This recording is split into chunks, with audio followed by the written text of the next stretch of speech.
ఇది దోసపిండి అండి. ఈరోజు మాకు 3 ఎగ్ దోశ ఆర్డర్ వచ్చిందండి. మాది క్లౌడ్ కిచెను. ఇప్పుడు నేను 3 ఎగ్ దోశ ఎలా వేస్తున్నానో మీరు ఒకసారి చూడండి. పెను వేడైందండి.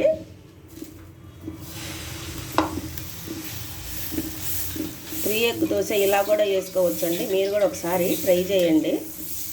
ఆర్డర్ కదండి ఇది. పెను మొత్తం వేయాలి. ఇప్పుడు ఇటువైపు 2 గుడ్లు వేసుకుందామండి.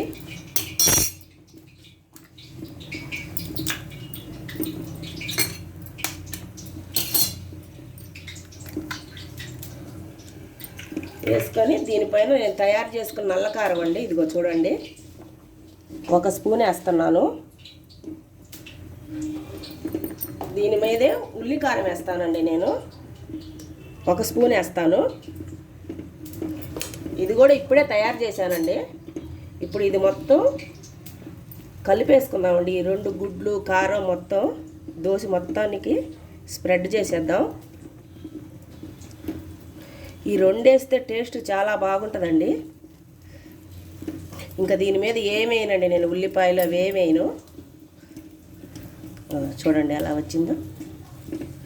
ఇప్పుడు మనం ఆయిల్ వేసుకుందాం.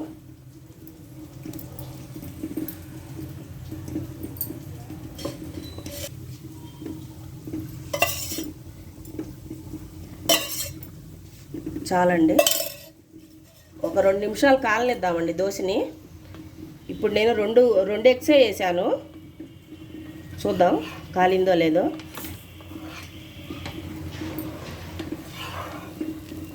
కాలిందండి. దోశ తిప్పుకుంటున్నాను.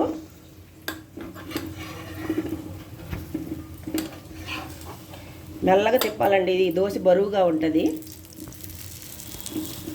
ఏదో చూడండి. ఇప్పుడు 3వ గుడ్డ వేద్దామండి.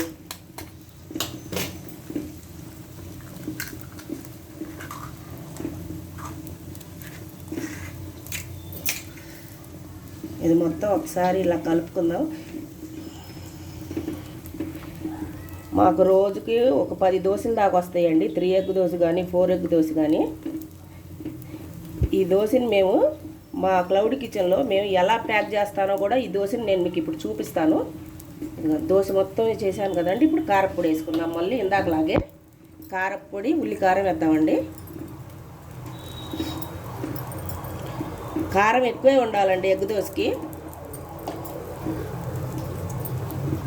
4 ఎగ్ దోశ కూడా ఇలాగే వేసుకోవచ్చు అండి. 4 ఎగ్ దోశ అంటే ఏమి లేదు, ఇంకో గుడ్డు దీనిపైన వేయటమే. మొత్తం మళ్ళీ ఒకసారి ఇట్లా కలుపుకుందాం. అసలు దోశ కనపడకూడదండి, మొత్తం ఎగ్గే ఉండాలి. ఇప్పుడు మనం ఇది కలిపేలోపు 2వ సైడ్ బాగా కాలిపోతుందండి ఈ దోశ. ఇప్పుడు ఇటువైపు కూడా ఆయిల్ పోసుకున్నామండి.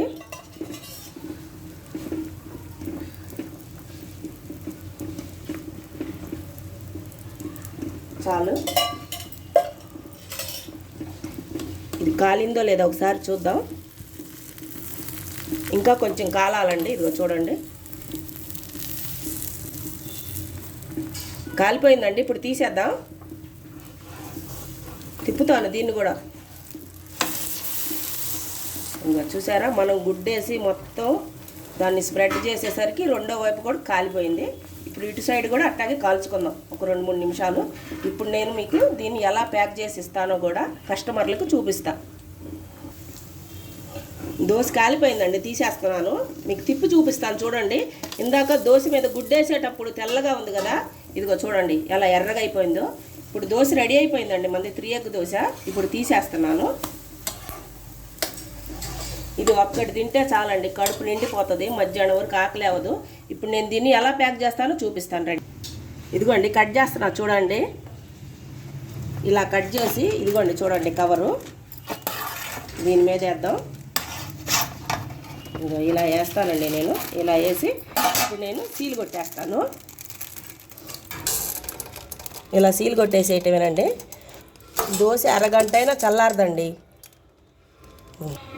ఇదిగోండి 3 ఎగ్ దోశకి సాంబార్ ఇస్తాను. ఇది టమాటా చట్నీ అండి, అల్లం చట్నీ అంటాం కదా. ఇదేమో పల్లి చట్నీ అండి. ఇది వేసి ఇప్పుడు కవర్లో పెట్టి ఇచ్చేయటమేనండి. మళ్ళీ ఇంకో వీడియోతో మళ్ళీ కలుద్దాం.